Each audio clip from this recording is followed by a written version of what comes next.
Hi, Aditi. We're going to have stories for the next few days about Winnie the Pooh again. They're not story buddy stories, but they're great stories about Winnie the Pooh, and he likes hearing them. I hope you do too. So let's see if everybody's ready. Tigger? Oh, hey there. I sure would like you to read me my story. And Winnie the Pooh? Hello, I'm Pooh Bear. I would very much like you to read me a story. And Eeyore? That belongs to me, you know. Oops, we'll give it back then. That's better. All right, today's story is about Winnie the Pooh and the wrong bees. And these were stories that were written for a little boy named Christopher Robin by his dad. And this is how he told them to Christopher Robin.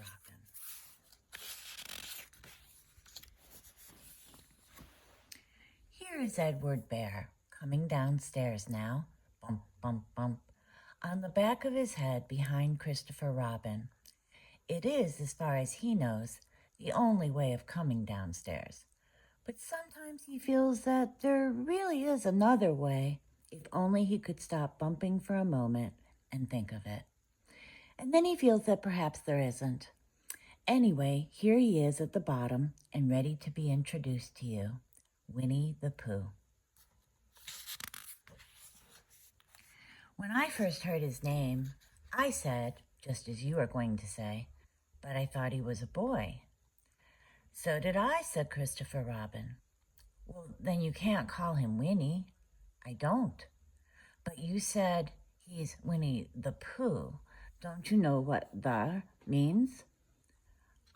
Yes, now I do, I said quickly, and I hope you do too, because it is all the explanation you are going to get.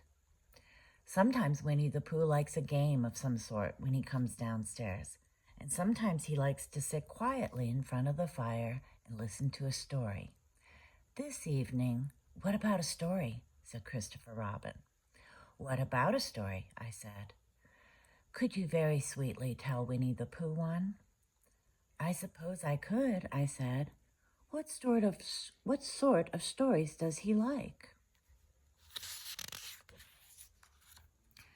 About himself, because he's that sort of bear. Oh, I see. So could you very sweetly? I'll try, I said. So I tried.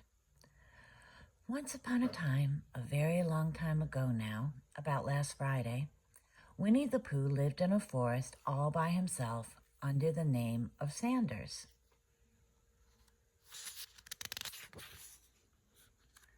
What does under the name mean? Asked Christopher Robin. It means he had the name over the door in gold letters and lived under it. Winnie the Pooh wasn't quite sure, said Christopher Robin. Now I am, said a growly voice. Then I will go on, said I. One day when he was out walking, he came to an open place in the middle of the forest, and in the middle of this place was a large oak tree. And from the top of the tree there came a loud buzzing noise. Winnie the Pooh sat down at the foot of the tree, put his head between his paws, and began to think. First of all, he said to himself, that buzzing noise means something. You don't get a buzzing noise like that, just buzzing and buzzing, without it meaning something. If there's a buzzing noise, somebody's making a buzzing noise. And the only reason for making a buzzing noise that I know of is because you're a bee. Then he thought another long time and said, and the only reason for being a bee that I know of is making honey. And then he got up and said, and the only reason for making honey is so as I can eat it. So he began to climb the tree. He climbed and he climbed and he climbed. And as he climbed, he sang a little song to himself. It went like this. Isn't it funny how a bear likes honey? Buzz, buzz, buzz. I wonder why he does.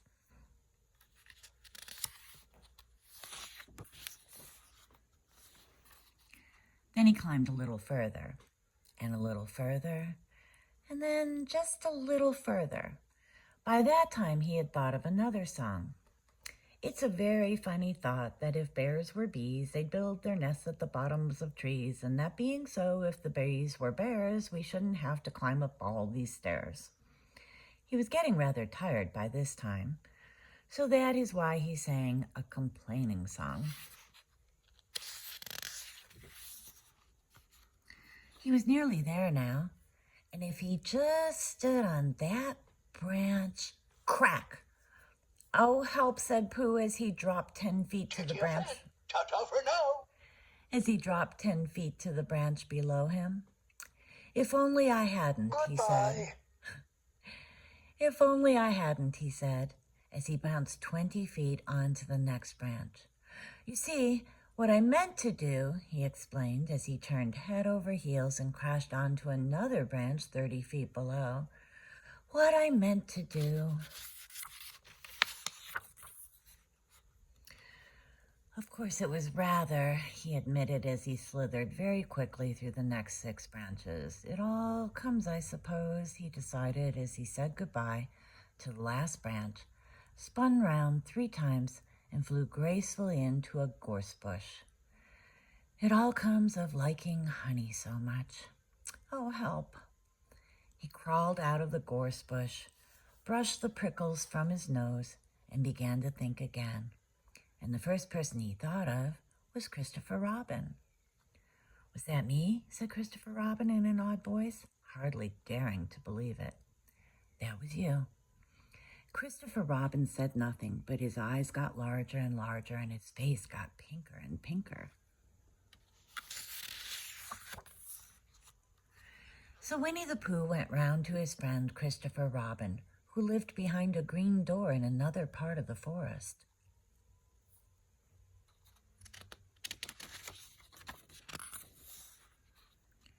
Good morning, Christopher Robin, he said. Good morning, Winnie the Pooh, said he. I wonder if you've got such a thing as a balloon about you. A balloon? Yes, I just said to myself coming along, I wonder if Christopher Robin has such a thing as a balloon about him. I just said it to myself, thinking of balloons and wondering. What do you want a balloon for, you said. Winnie the Pooh looked round to see that nobody was listening, put his paw to his mouth, and said in a deep whisper, Honey. But you don't get honey with balloons.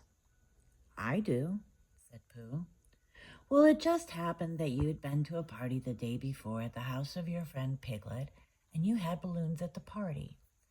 You had had a big green balloon, and one of Rabbit's relations had had a big blue one and had left it behind, being really too young to go to a party at all, and so you had brought the green one and the blue one home with you. Which one would you like? You asked Pooh. He put his head between his paws and thought very carefully. It's like this, he said. When you go after honey with a balloon, the great thing is not to let the bees know you're coming. Now, if you have a green balloon, they might think you're only part of the tree and not notice you. And if you have a blue balloon, they might think you're only part of the sky and not notice you. And the question is, which is most likely? Wouldn't they notice you underneath the balloon, you asked?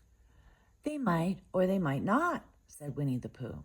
You never can tell with bees. He thought for a moment and said, I shall try to look like a small black cloud. That will deceive them.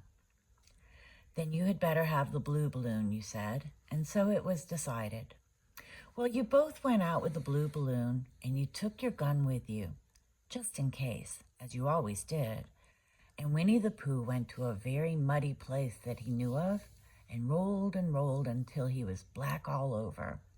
And then when the balloon was blown up as big, and you and Pooh were both holding on to the string, you let go suddenly, and Pooh Bear floated gracefully up into the sky and stayed there, level with the top of the tree, about 20 feet away from it. Hooray, you shouted.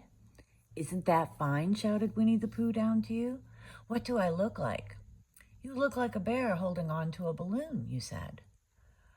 Not, said Pooh anxiously, not like a small black cloud in a blue sky? Not very much. Oh, well, perhaps from up here it looks different. And as I say, you never can tell with bees.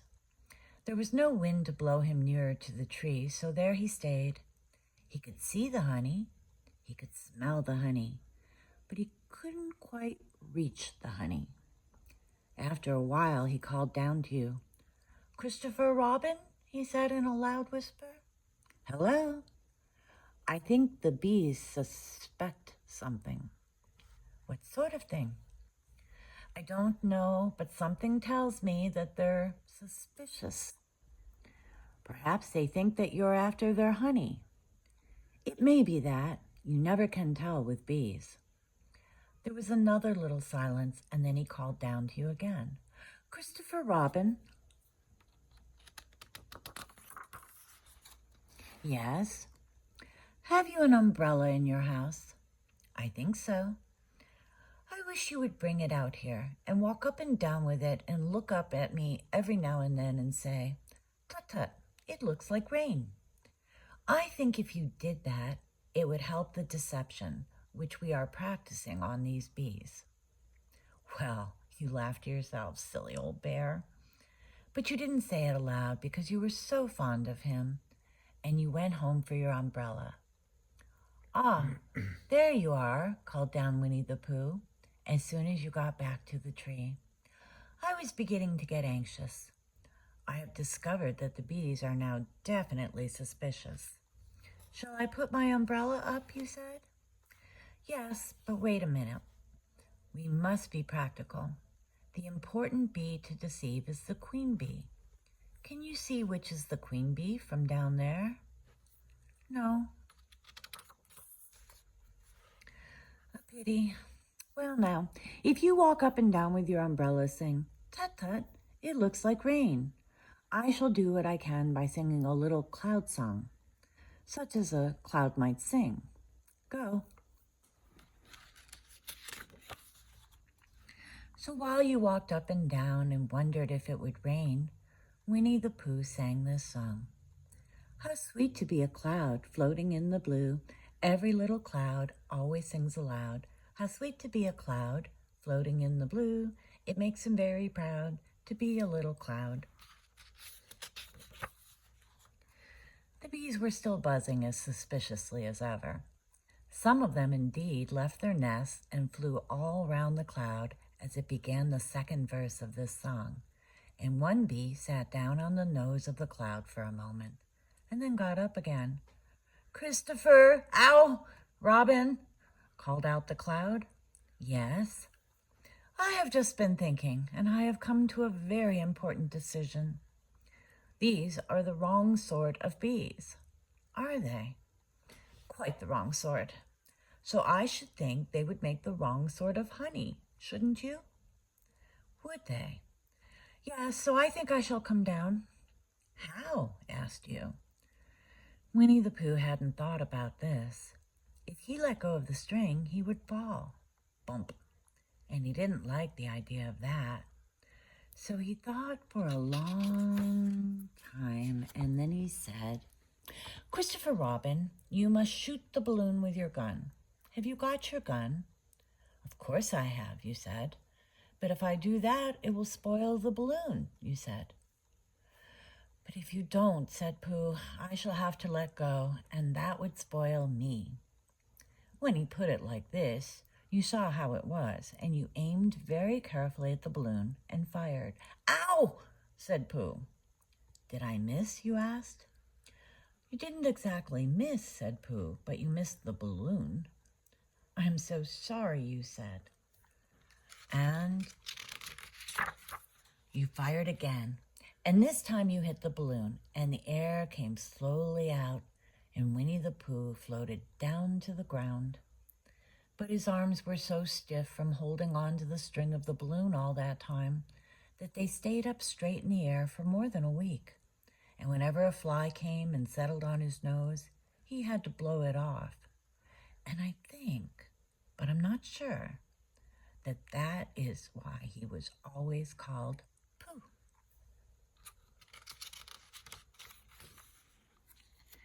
Is that the end of the story? Asked Christopher Robin. That's the end of that one. There are others. About Pooh and me, and Piglet and Rabbit and all of you. Don't you remember? I do remember, and then when I try to remember, I forget. That day when Pooh and Piglet tried to catch the heffalump. They didn't catch it, did they? No. Pooh couldn't because he hasn't any brain. Did I catch it? Well, that comes into the story. Christopher Robin nodded. I do remember, he said, only Pooh doesn't very well, so that's why he likes having it told to him again. Because then it's a real story and not just a remembering. That's just how I feel, I said. Christopher Robin gave a deep sigh.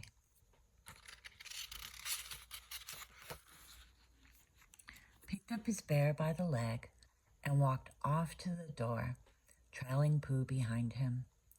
At the door, he turned and said, "Coming to see me have my bath?" "I might," I said. "I didn't hurt him when I shot him, did I?" "Not a bit." He nodded and went out, and in a moment I heard Winnie the Pooh, bump, bump, bump, going up the stairs behind him. The end. Good night, Aditi. I love you.